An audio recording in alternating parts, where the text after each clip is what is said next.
babuuzizaako nnyo kirungi nnyo buli wenzija wano munnaye abantu ndaba komenti zaabwe munnaye Kasuku omanye ebintu so kinzizaamu amaanyi nti abantu baffe bagenze bava mu mbeera eri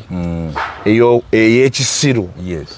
erowooza nti abasibye amasuuti abasibye amataayi aboogera oluzungu olungi be bategeera so there are changes that are happening in the world. And of course kyensinga okwagala mu bino byonna nti at least omuntu asobola olaba manyize ngamba nnyo abantu nti njagala okozesa obulamu bwange nga example you have to see the process olina ogiraba oleme olowooza nti omusajja yakeera bukeezi ku makya n'agwawo kati bw'okeera ku makya ng'ondaba mu palamenti oba nina ekifo eky'amaanyi kyentuddemu toweekanga bwekanzi noga nti waliwo agaana naye omusajja twamulabanga ng'ebintu abitegeera ate era n'okuinspiringa abantu abalala abali eyo kwezi tulina abantu bangi abalina endowooza zaabwe ku bintu bye tulowooza nti byamaanyi mu ggwanga kuba kati ffeno bye tubeeramu eno ebyabayimbi ebyolugambo batugamba bya kisiru so kati mwe abali eno abakola economics agriculture politics tubeerayo naffe nga tulina endaba gye twabamu ebintu ate nga benna bagamba nti nze ntuula in the corridors of power okitegeera buli awali ab'amaanyi ntuulawo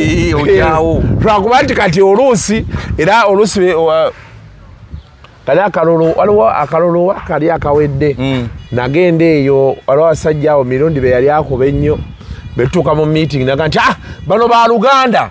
muweeyo obusente afulume naye nga bagaba n'ekisawo kinene neŋŋamba nze byebintu ebimu mbiraba nga blessing in disguise nti kwakati olaba bino ebyobufuzi sikyasobola kwegoba abantu bannabufuzi balina omululu mungi bakola ebintu ebitiisa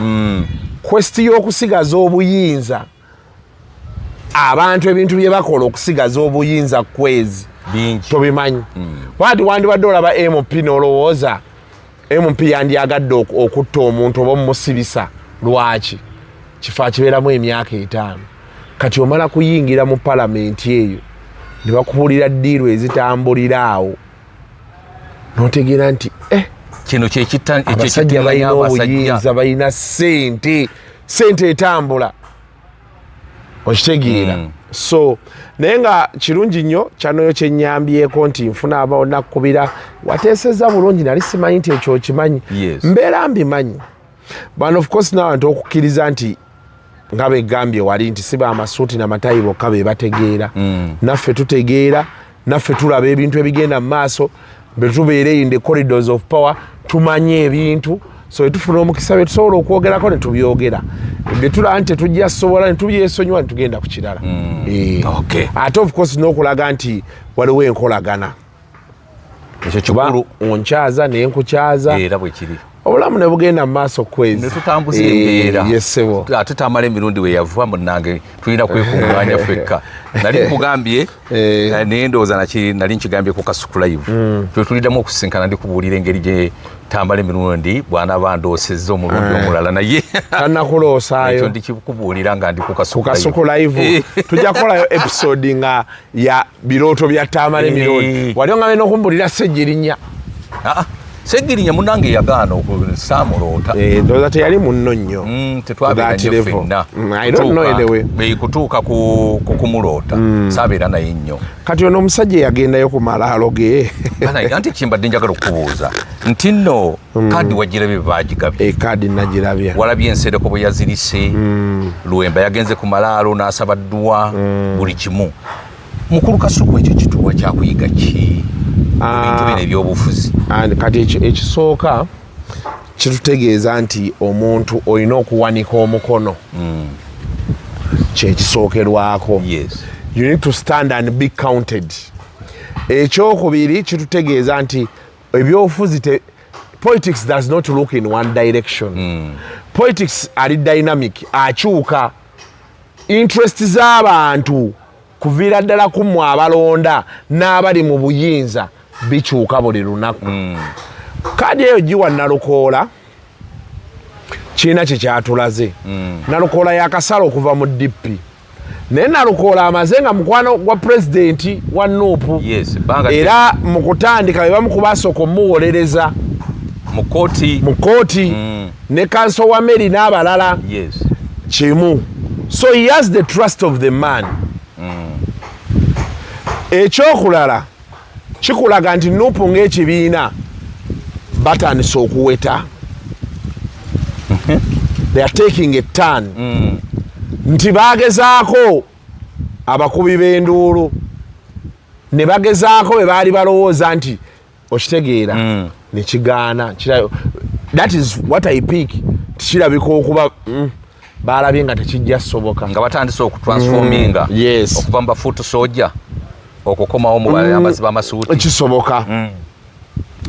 Because there has been a lot of friction mu constituency ya Ssejjirinya eyo between Ssejjirinya ne secretariat ya Nuupu kuviira ddala ku pressure eyajja. Ssejjirinya yali tagenda kufuna kaadi eyo naye Ssejjirinya yalinga nkwa. Omanye omuntu nga buli kimu bakikukoze naye ng'osigadde ogamba kwezi ye wange. Walabeko omukazi ewaka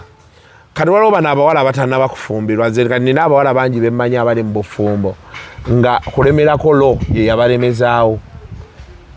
Omusajja n'akomawo ku mwenda wooli ogw'ekiro toyomba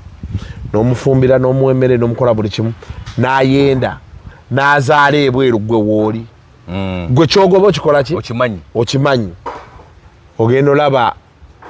abagamba njagala kukyala wammwe yakola ye Ssejjirinya. So Ssejjirinya kaadi yali tagenda gifuna naye force eyajjirako buli omu ng'alaba nti banaye Ssejjirinya ayiiriddewo abasajja omubiri. Era bwe kiri Ssejjirinya tisobola mumma kaadi n'agikwata. Kati kaadi baagikwata era nga Bobi Wine bwe yayogera mu lumbe lwe ebintu Ssejjirinya bye yeekola ebiseera ebyo byaleetera abantu okwebuuza ebibuuzo boddayo n'oreflectinga mu lumbe. Bobi Wine yagamba abamu baatuka ne bamubuuza omusajja ani amuteekamu ssente bino ebintu byakolaakola bikisiba segibokisi simayaani. Friction y'abantu baali bagyogerako dda mu lumbe lwekomawo. Okitegeera ekikulaga nti waaliwo embeera eyali emutwekebwako bammemba b'ekibiina abamu. That's what it meant. Kati kaadi okuddamu gigaba wano baali balina okufuna omuntu gwe balowooza nti ajja kukola machuwa politics agenda kubayamba ottaaninga direction gye baagala ottaaninga. Kuba at some point balina okuba nga balowooza nti tulina okuva mu mbeera y'okulowooza nti tuli bayaayi. Because politics does not work that way. There is a point where politics needs a man in a suit. Nga buwongo. Okitegeera. Oba oyagala oba toyagala. Era ne Donald Trump yatuuka bino bye yalimu ebirala byonna n'abireka n'aginyweza. Etayi. Najja. Oba okitegeera. So it signifies a turn. We don't know if it is a one-off oba kigenda kubeera all around. We only pray it does not come all around. Kuba abasajja baffe bangi kaadi tebajja zifuna ku guno omulundi. Kati omukulu naye yategedde wano gino emyaka 5 ayina byalabye n'ategeera nti okay. So there are going to be some radical moves that are going to happen. Nga zigezaako kukuteeka mu position nti ekibiina direction kati kitambula kiragawa. Yensonga lwaki olaba bakugamba nti Lobongo agenda kujja. Yensonga lwaki bagamba nti Waiswa agenda kujja. Kuba kati gwe weewuunye Parliament tugirimu olunaku olwaleero opposition balina amaloboozi aga baataba Ssenyonyi abeera Ssemujju. Okitegeera ate nga ne Ssenyonyi amaanyi gaateekawo lwakuba ye leader of opposition. Kanabo balina okuba nga beebuuza nti FDC oba kino ekibiina kyabwe ekipya kye baddamu PFF kibeera kitya nga ye face y'opposition nga tulina ababaka 56 abava mu Nuupu. Kuba kati ssaawa eno ne bw'obuuza muntu ku kkubaawo ani asinga okwogera mu Parliament Ssemujju Nganda. It is worrying when you have 56 people abagamba nti bagenze kukolera abantu to impact change. So ekyo kaadi kye nagirabyemu. There is a direction gye balaga kati olina okubeera ng'otunula nnyo n'omanya era abakaadi beesibe ebbiri abagenda ozifuna ku mulundi guno muyinza okugyamu obuzibu obunene kubanga kati wabaddewo magala wumalu nga musajja adde futu soja bamusiba n'omusiba ne tulowooza nti ensonyi ziyinza okukwata abasajja ne bamoving eyo direction tekyasobose kale ekyo kikulaga nti ne bw'onooba nga gw'obadde osinga oleekaana omulundi guno bijja kyukamu oyinza obutafuna kaadi lwakuleekaana bo balina okuba kati omanyi kati kiringa era boolaba naffe mu kampuni eno ze tulimu eno mutuuka ku makya kazibeera zino competition za kuyimba America's Got Talent bikyebi bo batuula ne bagamba guno omwaka twagala kufuna poet ne bojja ng'oyimba otya babeera ku poet ku luno twagala comedian ne bojja ng'otontoma otya babanoonya comedian kati gwe tunuulira kuba abantu basimayo babamanyi Grammys baamanya Kendrick Lamar yamaze ebbanga nga they are not in good books basika omugwa bakola ki this year wangudde award 5 and it's not a coincidence nti award 5 okuziwangula ate n'agenda na highlightinga half time ya Super Bowl babeera bamanyi kye bakola bobeerayo abasika empiki mulundi guno tuleeta kati babeera ne direction yaabwe nti Kendrick Lamar awangudde Grammy kati waliwo abagenda okwagala okukola ennyo okuwangula Grammy ebeere nga benchmark ekutwala ku half time yaki this time round okitegera kyeggamba Grammy esigaze amaanyi gaayo half time esigaze amaanyi gaayo naye nga beesitudde so kati direction oli gy'aba atwala obeera olina ogimanya kati kino kyekikulaga wano mwami Kwezi nti olaba PA wa Ssejjirinya tebaamuwadde kaadi ng'ate world over I mean country wide tubadde tumanyi NRM ogiraba bw'ofa batera nnyo okugaa nti muwala we mutabani we mukazi we so kati twandeka kati nopo ate yeeyongera okukulaga nti enkola gyekolamu ebintu byayo is not business as usual now that is worrying naddala nga tugenda mu kalulu ka 2026 bakuwa another face kyekyo ndowooza yeri rubber style yaabwe gye bagamba naye ekyo tekireetera bafuutu soja okwekyawa n'okumanya nti nno bino babawudiisa buwudiisa ne batayongera kuyiwawo omubiri kati ekyo we are wait to see where such a move leaves them kubanga ate kati tuyinza okukeera ku makya nga waliwo ate bafuutu soja abalina qualifications nga babawadde nga bagenda kutambuza nga bagenda kwesimbawo nga babaga nti mmwe muli baffe bemme empapula mubiina tetugenda kudda ku bakubi ba nduulu kwata so this being a one off I wanted to treating nga an eye opener to what political move is now not playing to a level of abandoning the grieved the latest PA or relative a foot soldier who was even arrested and you give the card for a person who has just come less than a year. So the message is now in there. Etambula. Awo buli kimu wekiri. Kakati Mayigundi namulabye Flavia Namulindo. Yakomyewo agenda mu byabufuzi. Naye gwe olaba kinaatambula kitya gwe mu kwogera kwe nalabye omusajja agamba ati omusajja kazi atwala amayumba gange biki bintu nga biwanvu siraba nnyo hamu Flavia gy'afunyeeko ebyo byogeddwa lwaki society yafaawo weeri Flavia si yagenda okubeera omukazi asoose okubba omusajja tasobola kubeera mukazi asoose kusiba musajja mwana it has become everyday business kyafuuka kya bulijjo so I don't think that can dent any hopes of her becoming an MP okitegeera nze gye njagala okitunuulira is ground yagiyina obudde obugizimba abuyina sente aziyina then ne eri eri gyagendamu eyimiridde etya kati appeal task gyayina nti area gyagendamu eri predominantly Banyarwanda Egomba eyo Gomba East banga constituency singa kubeera mu Banyarwanda bwe nawulira sigendangayo but for me the people I asked because ze beyangamba nti agenda kwesimbawo amazima up to now my sentiments are I wouldn't advise her to kwesimbawo era nakimugamba nene mugamba nti oli mukwano gwange ekyokola tewali bw'oba osazeewo ogenda kwesimbawo kuba ekiyunula ennyana kiba mu kibeere kati tetumanyi kiri mu kibeere sente yinza okuba nga ayinza okuba nga sente zaziina masinala abayina ground agiina kati ebyo we can only talk after the election yes naye nze mukwano gwange era nja muwagira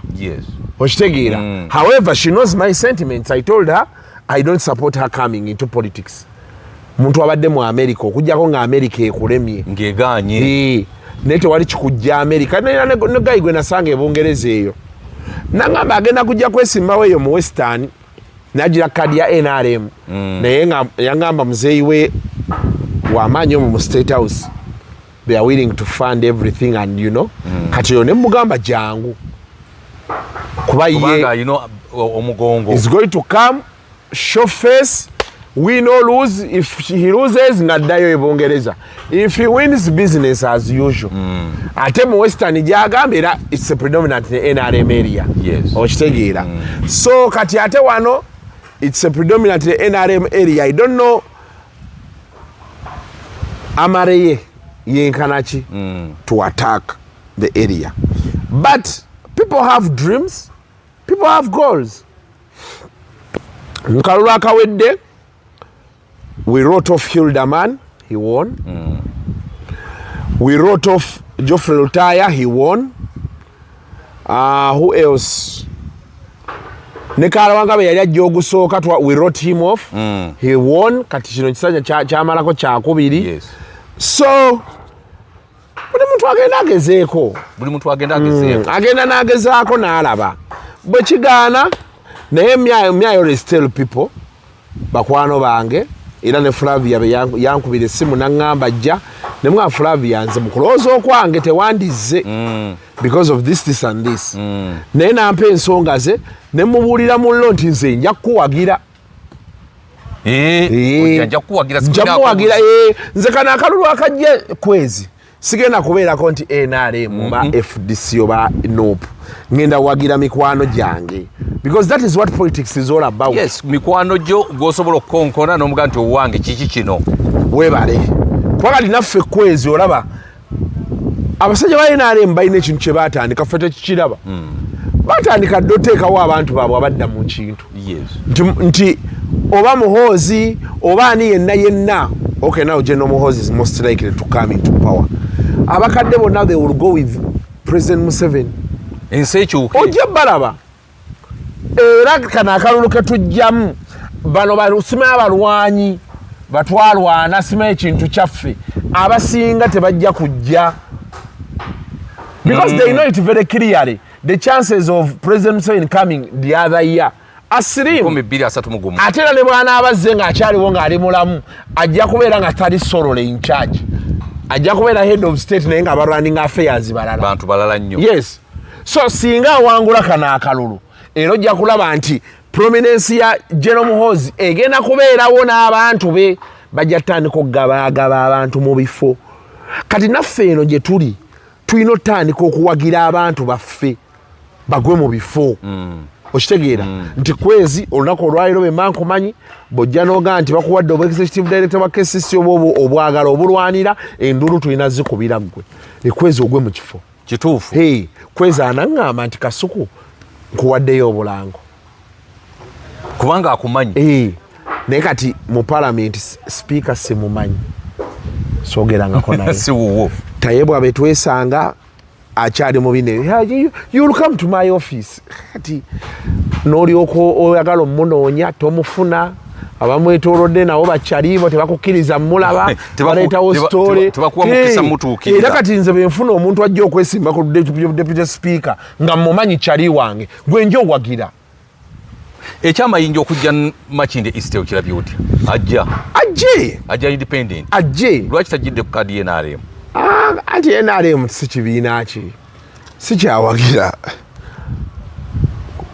kullo oluza tekimukuba etteeke ku luno kati abonze Mayinja si kyali wange bwatyo twesanga wano kati nze oba ndidde basiridde Mayinja tebimukwatako the same way oba yalidde batalidde tebinkwatako so if he wins the election or loses it Mayinja ne bawangula akalulu I don't think he's going to do something extraordinary for me he won't era tujja sigala Kasuku gyebale mukyazeko kye mukyazizaako so kati oyo that is business oba byakalulu oba ayiseemu shauri yako okitegeera yes okay naye kati nze ngenda kuwagira bantu bange ogenda okuwagira yes n'omuntu yenna ayagala muwagire tulina okukkaanya bw'oyita munfunira muwa ensonga nkulu nsasula nkuwagire bw'ova mu kalulu ng'okawangudde sikuyinako buzibu sigenda kukusumbuwa kuba kati kwezi emyaka gyaffe gyengedde tutuuse we tulina naffe okubeererako mu kintu era kati olunaku olwaliro okukweza ebikonge by'olina mu gavumenti bingi tokyasobola kusula njala tekisoboka nsonyize ezikukwata noga sijja sabiriza bantu kaninde ntuuke ku kisenge era buli muntu ali eyo nze njagala kugamba londa omuntu agenda okubenefitinga kituufu agenda okubenefitinga gwofunamu nze kwezi sigenda kuwagira muntu yenna nga simumanyi nga sina kyengenda mufunamu era omuntu yenna anajja ewange ng'ayagala buwagizi bwange alina obusasulira alina okujja ne ssente yes so siwe ebyo nankani Kasuku mumanyi nkyogerera wano abananyiiga banyiige ababadde bajja nga temugenda kujja olw'okuba mbyogedde munaaba munnyambye kubeera n'ebyobufuzi sibyagala nnyo kambeere ndebe naabeera n'omuntu ogwo nze Flavia ngenda muwagira kubanga bwayita mukwano gwange bw'anaayitamu Flavia kale be naaba nnoonya sipiika Flavia anantwala mu ofiisi ya sipiika namugaa nti awo n'omusajja wange Kasuku alina sho ya luseke nyamunyamu muwagireyo ng'otambulira nti awo n'omusajja wange Kasuku alina YouTube channel ye Kasuku live palamenti emuweeyo ku bulango awo we tulaga kwezi tubadde nnyo ku bantu nga tebatuliiko nzoli ne baana aba wanuupu tewali agenda kuŋŋamba nti waki owagidde owanuupu ate kakati wanuupu aliko kizibu ki anti bamanyi otukubira amasimu Kasuku era kati oli mu nuupu waki owagidde wanuupu ebyo bisaagalira ddala kumala ku mirembe kasita naabeera nti ono azze mu kifo ekyo nze gwe ŋŋenda ofunako yes gwe ŋŋenda owagira sigenda kuba n'ebyo akalulu kati naffe twagala kati naffe tutandise okweseetinga abantu baffe bakwatemu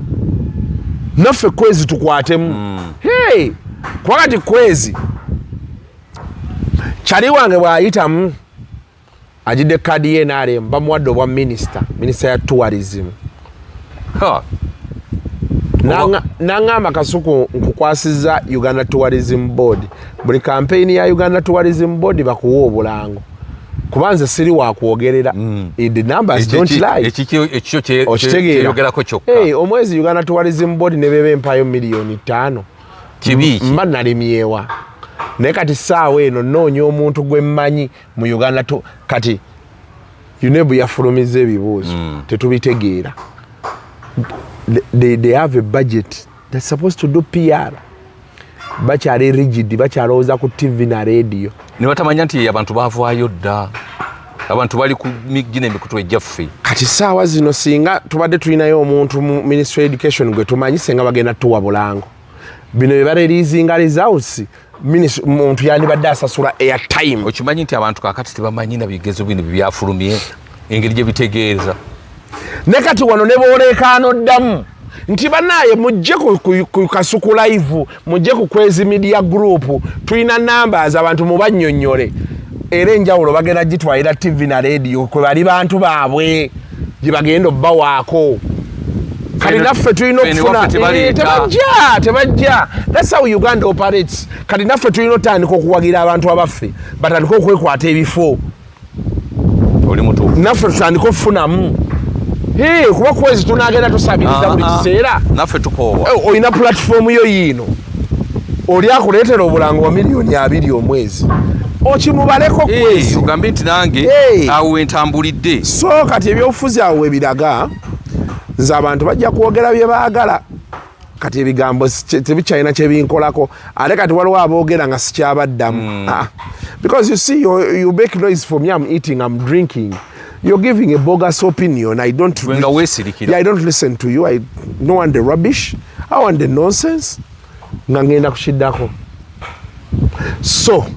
ekyo kyekitumaliriza omusajja ono eyazirise wandimuwadde magezi ki mu kiseera kino kumanga kuzirika si kintu kya bulijjo gwezeka kubule Kasuku mukulu Nsereko yazirise ebyaddala Nsereko afune kyayigamu afune kyayigamu kale naatoyo Nsereko omulaba ayinza okuba akalulu kabadde kajja mwanguyira kuba mwana wa mukawempo mu constituency kati oyinza omusanga akalulu kadde kagenda omwanguyira naye nga si gye batambula balaga waliwo enkunyonyodde. So mwami Nsereko addeyo asobola ogenda ku kitebe n'ababuuza kiki obuzibu bwavaawa kuba ye first step buli omu gy'alina okukola obuzibu bwavaawa bamunyonyole nti guno omulundi kale twali twagala ogiwa omuntu ali bwati ne bwati ne bwati kati nze awo nzigiramu wa bamunyonyola amaanyi ge wegali ne wegatali obajja kubwa kansa lero si kati atandikira awo. Yes Nsereko asobola okubeera awo ng'asobola okwesimbawo okuba mmeeya w'ekawempe n'abulya bulungi butereevu.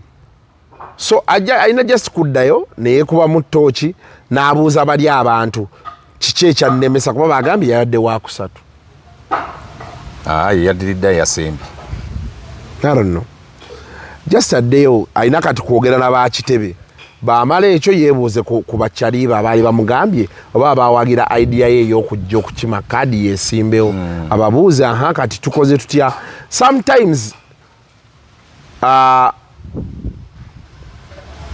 bagamba ability exceeds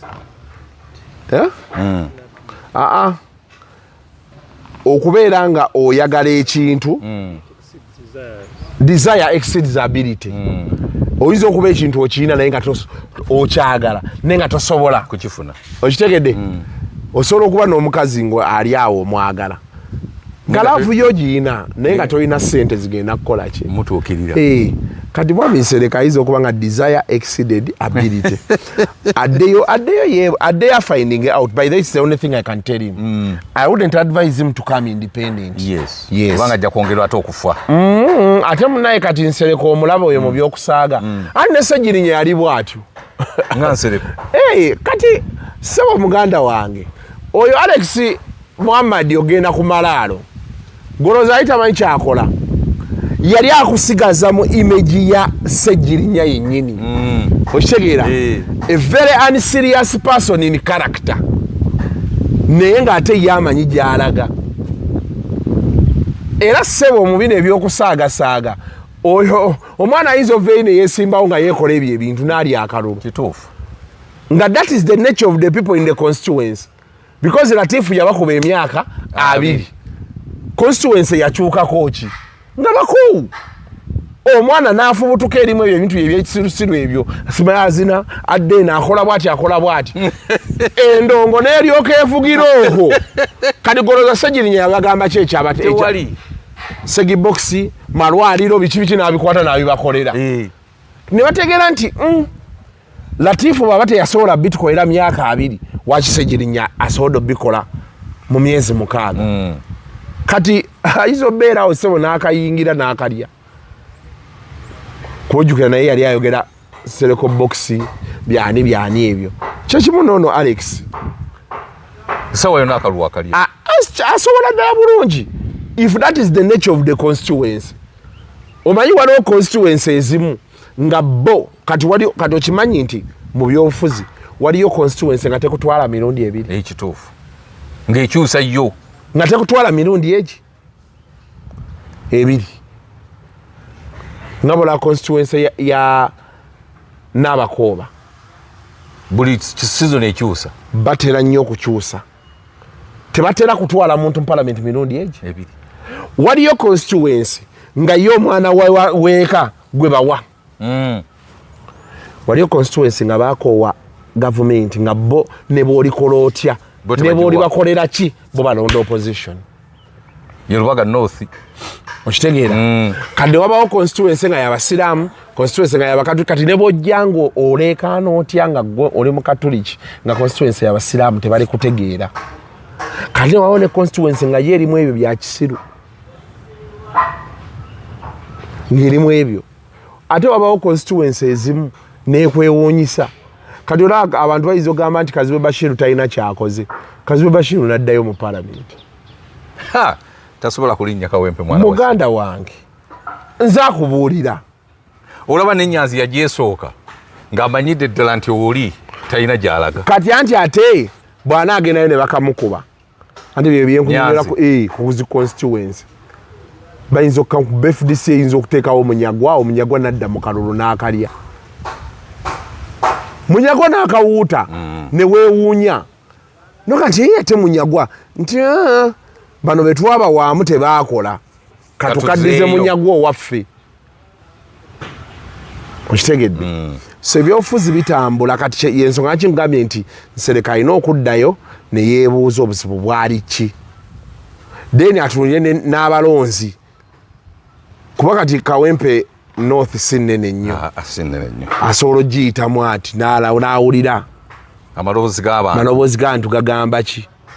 Problem yokka gyendaba era nopu kyerina osooka okukola erina okusafeguardinga. Mbuuza batya kati baba Alex ayagala kujja independent kati balina okwewala ate NRM okudduka mangu okukwata Nsereko. Omanyi NRM erina ekintu kyekola n'adde nkinnyonnyola bali waliwo ebyobufuzi ebyajja olaba muntu nga wammwe nga si wammwe ne bamuteekamu byebimu ku byabuuzisa ennyo bali Bobi Wine bye yayogerako segirinya ebintu byakola ebyo speed kwaddukira tabanga waabali jjukira ng'abyogera nti bwe baabimugamba. Omanyi ebyobufuzi birina ekizibu ebya Uganda tulina abavuma Museveni naye nga be basigazaawo Museveni. That one we cannot debate about it. Then tulina aba independent nga Museveni yabataddewo. Tulina n'aba opposition nga Museveni nawulidde nti Kalifaaga naye NRM yemuleese bwe nakiwulidde nakyo kisoboka kubanga nati ne NRM nayo kati kyeyagala nayo abayimbi bayingira arena bakozesa mmojo oli gye yakozesa era ogenda kulaba Kalifaaga nagenda ng'egenda Sekooku abayimbi bagenda okweyiwa eyo nga bawagira Kalifa ojja laba awo bonna balunna be bakenzo bagenda okuyiika mu constituency awo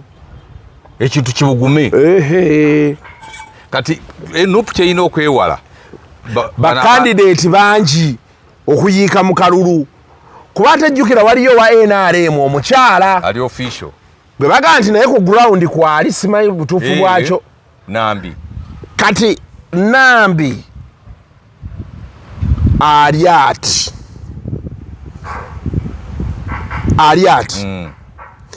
kati Nsereko bwajja